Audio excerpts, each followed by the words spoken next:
الحمد لله رب العالمين، والصلاة والسلام على محمد وعلى آله وصحبه أجمعين. أما بعد، جشنا قوتي الباب الثالث درجه السيم. طبعا كتاب الزكاة في زكاة الخارج من الأرض، درباري زكاة وانتشتا يشعردي التين در خستن. وفيه عدة مسائل قوتي هجمالك بابته ومسألة في بابته هذا هاي في باب هذا بجي. المسألة الأولى بابت إيكي متى تجب، يعني أو تشتكو مروفش عرض در تخيطن كنجي زكاة واجب السر مروفة، ودليل ذلك أو دليل بيتشي. الأصل في وجوبها قوله تعالى، قوتي أصل واجب بنا زكاة تويتشي دافي كتش عرضي داري خستي قوتنا خده، يعني مش في قوتنا خد تعالى يا بخدر خسيكو أو تشش عرضي تتدري خستن واجب زكاة بيتتان. أو كيشكا قلت يا أيها الذين آمنوا، أي جلي أو توا إيمان بخدينا وبيغمبري صلى الله عليه وسلم، أنفقوا من طيبات ما كسبتم، يعني بنفقينا الشوي تشتي باقج أوش كسبتا خوها وبدس خوائيناي أو شول كري كسبت كري. ومما أخرجنا لكم من الأرض، هروصا شوي جي بنفقينا أويكم ما بها وش عردي داري خستي. وتجب الزكاة في الحبوب، قلت الزكاة واجبت حبوب هذا دخل دان هذا إذا اشتد الحب، أجر هاتو أفدن دكا هني تجيبه فعلا جهشت، وصار فريكا يعني فعلا حجم خويا هاي والتتا يعني قباري خويا هاي بشين. وتجب في الثمار عند بدو صلاحها، أبا وقتكم ما قلت أجل ساعتي قوليا جنمي أبا قولها وقت تفتي أبا دندك ويا تجيبت يا راقبي تدا أبا هنجي واجبة. أما أجل خالي بيتنا آنجيش تاي نرم بيتن نشديا بيتن آن نجهش بيت هنجي واجبنا حتى باش جهيتن راقلتت. قلت وتجب في الثمار عند بدو صلاحها، وتفقد هنجي زكاة واجبة وقتكو ادجهتا بحيث شوازك تصبح ثمرا بتفقك طيبا يخش يؤكل، يعني بتخل يعني ولا بتخل. ولا يشترط له الحول، ولو تشش على تتدري خصن ما قد دخلوا دانو فقيا أفي هني نمرج إلا صالب سردبوريتا، لقوله تعالى اجبر قد ناخده وآتوا حقه يوم حصاده، يعني هين حق أفي تشتي بدن زكاة ودربخن ويروجكو هين الدرين درينوي أبا حولوي أو صالوي، هكوتا دري هكوتا جني زكاة دجده. فتجب الزكاة في كل مكيل،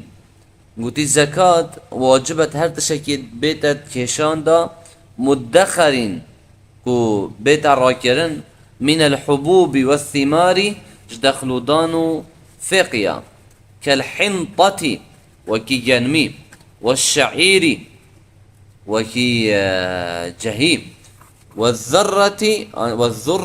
وكي جنموكا، والأرز وكي برنجي، والتمر وكي قصبة، والزبيب وعروسة وكي ميوجا. ولا تجب في الفواكه، اتفقد واجبننا زكاة بيت عدان وال أو فقيه بقوة يعني إنسان نشط الهشكية راكتا. والخضروات عروسة كاسكاتي جدا واجبننا يكي زبيكا كرفسيا هاي مثلا جرجيرة چانده ابطانا زكاة دا واجبننا. فالمكيل قد وقتين بجين او تشتي بيتا كيشان زكاة دا واجبة، لكون النبي صلى الله عليه وسلم اعتبر التوسيق فيه چونكي پیغمبر عليه الصلاة والسلام قوتي هندا ويسق بن قوت ويسق وهو التحميل يعني وكي بارا لتتن هندا بار بن هندا طانكة بن هندا حجم يدايا والمدخر ومدخر وقتين بيجين بيدفيا او دخلودان وفاقي شوانا بيتنية تتا ادخار كرن يعني تتا راكرن الشيء راكي وخرب نبيت قلت لوجود المعنى المناسب لإيجاب الزكاة فيه چونكي معناه گنجاية تدا هيكو زكاة تدا واجب بيتن وقت تبجا الشيم راكي متشلينات فعلا دبين زكاة جدي اما تو زكاة جبدي ودر جدي خراب بيتن ابا تو خسارت بي بس يدي دراكي تشي كار بينا بشي راكرنه فايدة جدي داديتن لو ماجي ابا مالك تشي زيدب كي تشي راكي خراب نبيتن ضرر نكي اجبرهند زكاة تدا واجب بيتن وعلى هذا قد فيجال سرفي قلتنا ما بحث كريم فما لم يكن مكيلا او تشينيتا كيشان ولا مدخرا من الحبوب والثمار ورص شوانتش تنشي راكي اش دخلو دانو فيقي يوصى بيتو راكي كير هندنايتا فلا زكاة فيه انجي زكاة دا واجب. المسألة الثانية بابت الدوية هل الزكاة لا بتشيش عرض دار دخن شروطها مرجن زكاة وتشتمل وش عرض دار تخيتا يشترط لوجوب الزكاة في الحبوب والثمار شرطان قلت دو مرج مايتين حتى الزكاة واجب بالدخلودان في قيدا يويكي بلوغ النصاب بالفيا بجهي توي حد شريعتي ديار كريم كو زكاة دا واجب بده توي حد وي آستي نصاب تهبيتا ونصاب دخلودان وفاقي چنده وهو 5 أوسق وقوتي أو بنت وسقة لقوله صلى الله عليه وسلم اجبر قلتنا پیغمبر عليه الصلاة والسلام ليس فيما دون 5 أوسق صدقة ادبن بنت وسقة دا صدقة عن زكاة نينة والوسق حمل البعير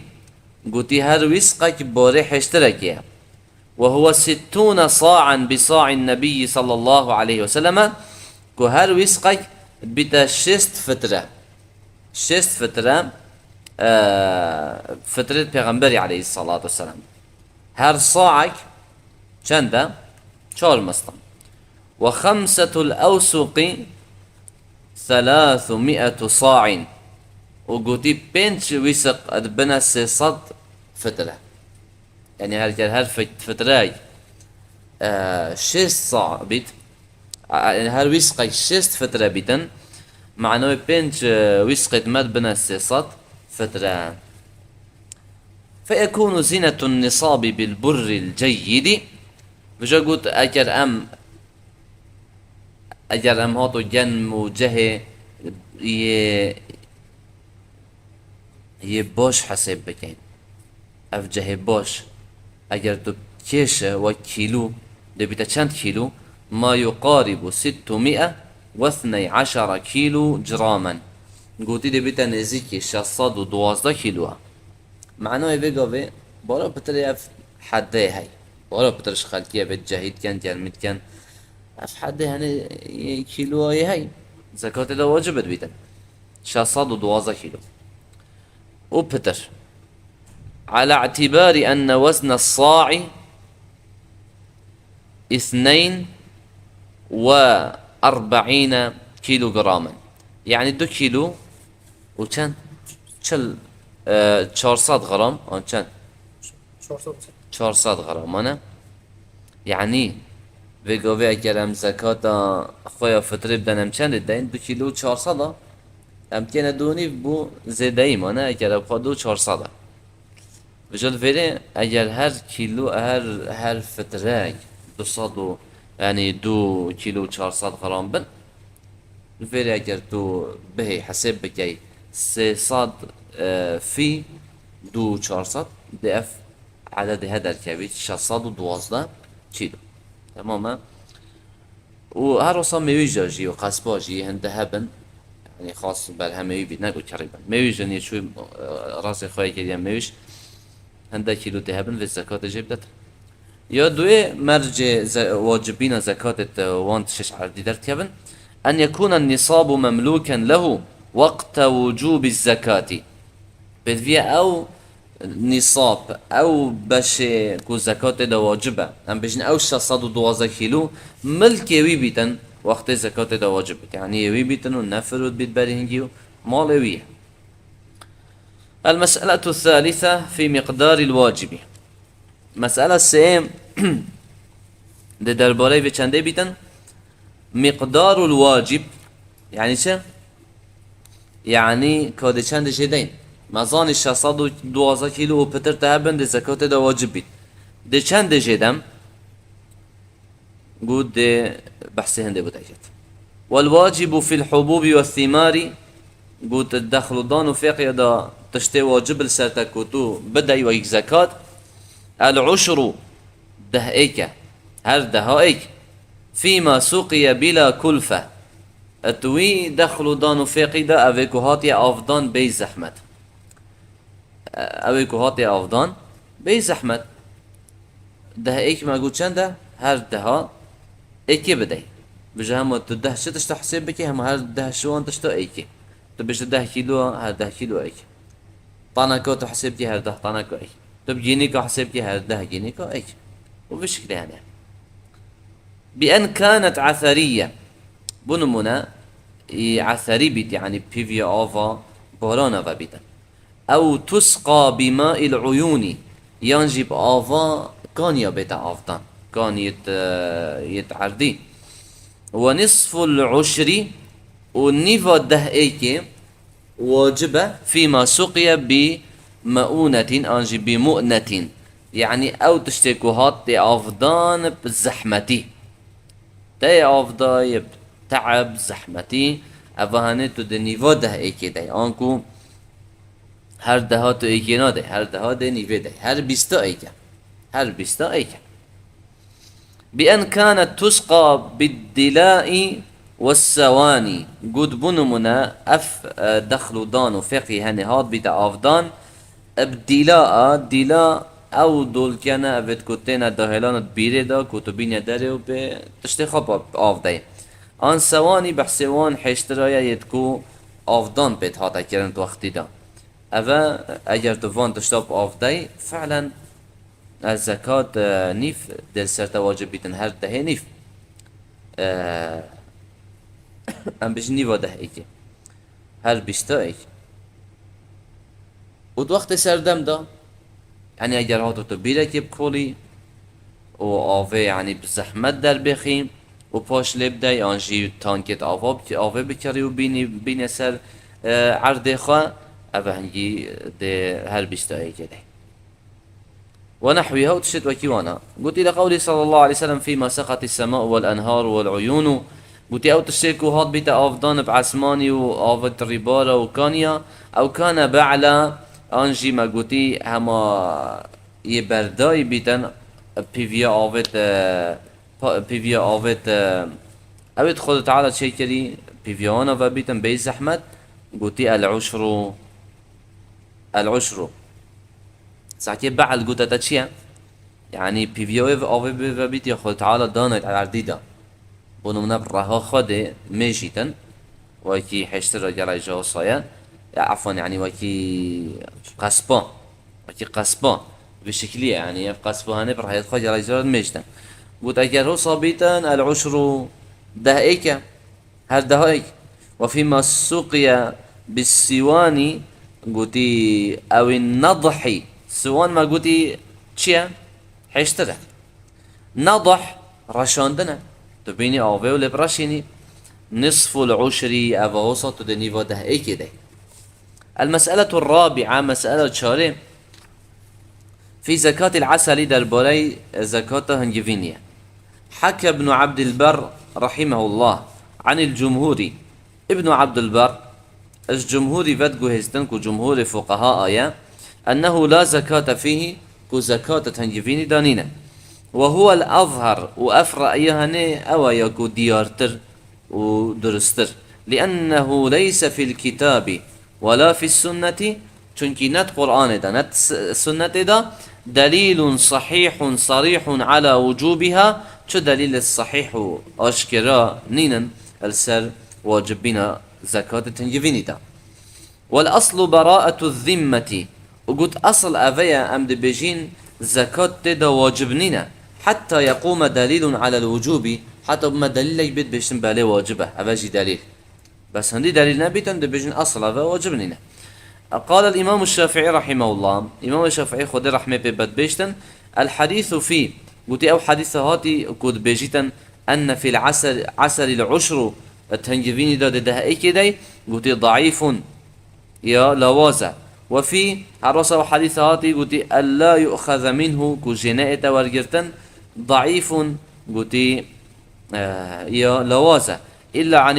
إلا عن عمر بن عبد العزيز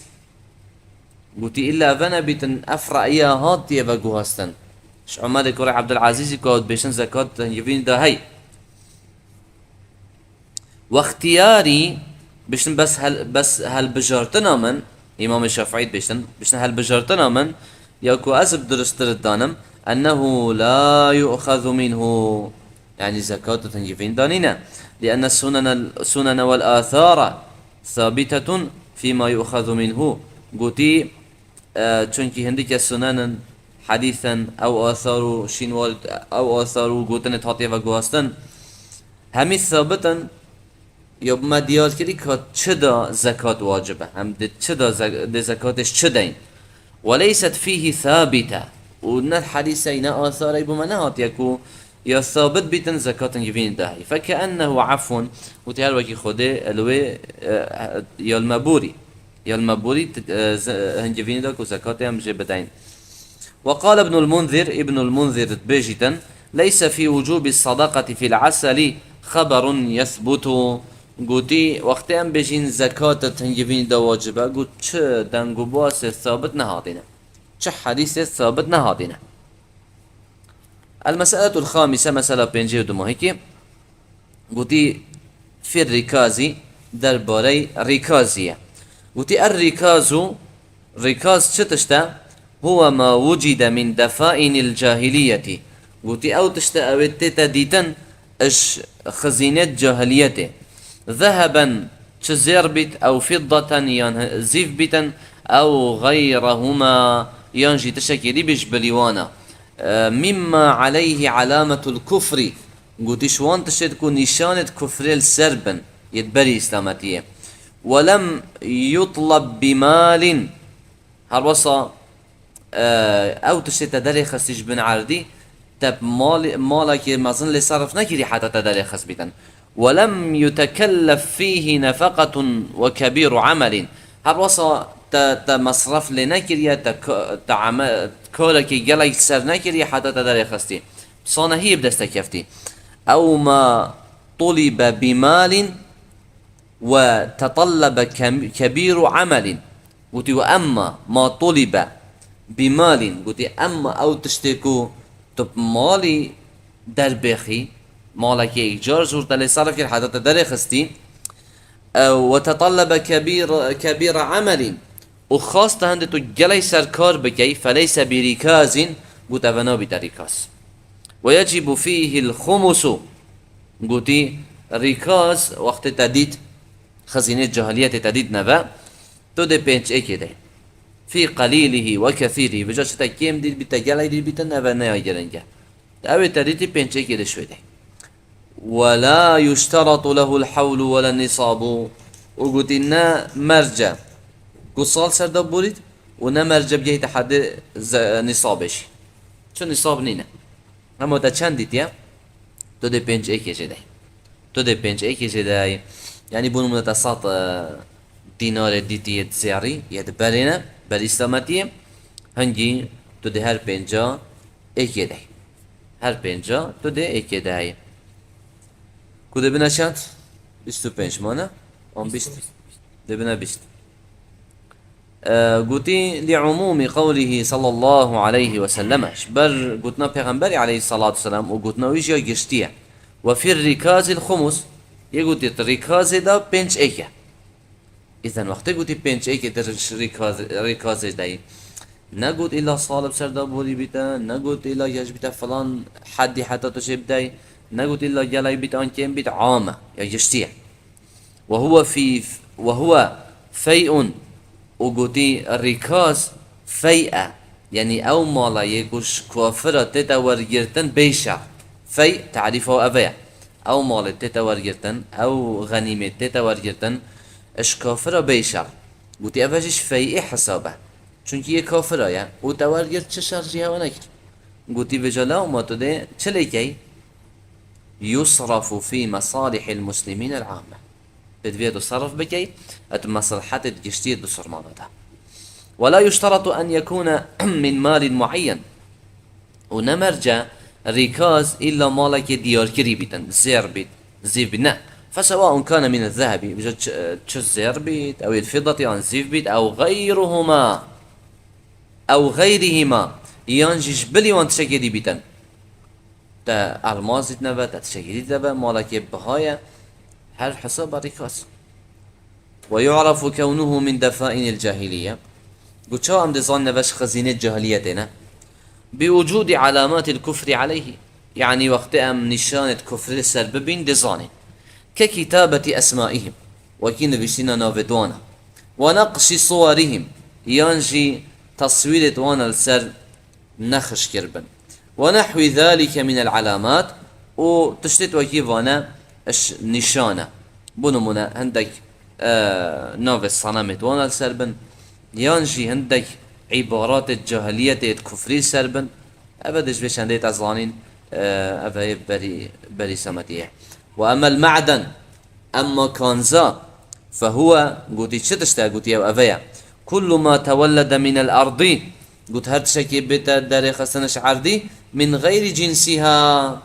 نش جنس عردي بيتا ليس نباتا نشين كوتيا نتشكا سواء أكان جاريا بجد أو تشتش عردي داري خسيكو نش جنس عردية بتشيتا كالنفط وكي نفته والقاري وكي قيري أم جامدا ينجي يهشك بيتا نه جاري بيتا يهشك بيتا كالحديد وكي آصني والنحاس وكي رصاصي والذهب هروصا وكي چه زر يجامده والفضة هروصا زيف يجامده والزئبق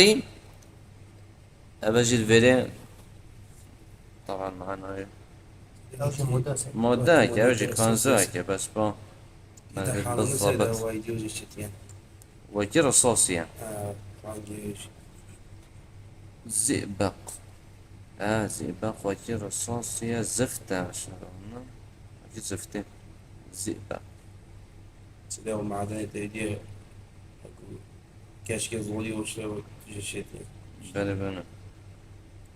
شي بجي يعني كانزاكا جرانة لونوية زيفية